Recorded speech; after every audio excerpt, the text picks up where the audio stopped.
Oh. Dito kami gumalang ng amo ko. Magandang gabi, mga kabayan. Diba? Sana ng amo ko yan sa kabayan. Naglilinis gabi-gabi. Ganito talaga masipag. Araw-gabi. Naglilinis. Ano sa ba? Sobrang sa 10 na yata eh. 9:44. Naglilinis. Tapos kanina, Gamitin mo kasi ng mekos-mekos. magalas 4 na natapos. Tama.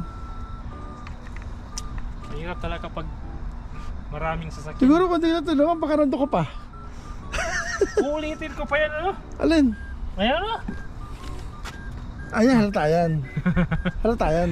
Dapat kasi yung tuyong-tuyo eh. Hindi, ganito lang yan, oh. Kaya ganyan ano yan. Ito lang yan.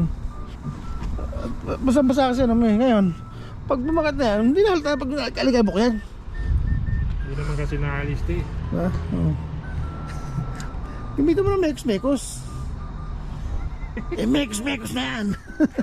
Si Indiano.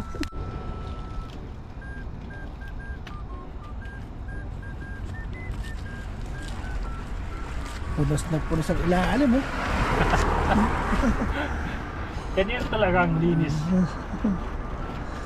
Linis Pinas. Linis Pinoy.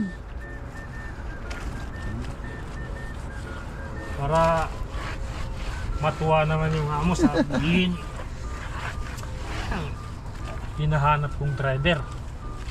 Pati yung nasa ilalim. Linis na linis. Puti, oh.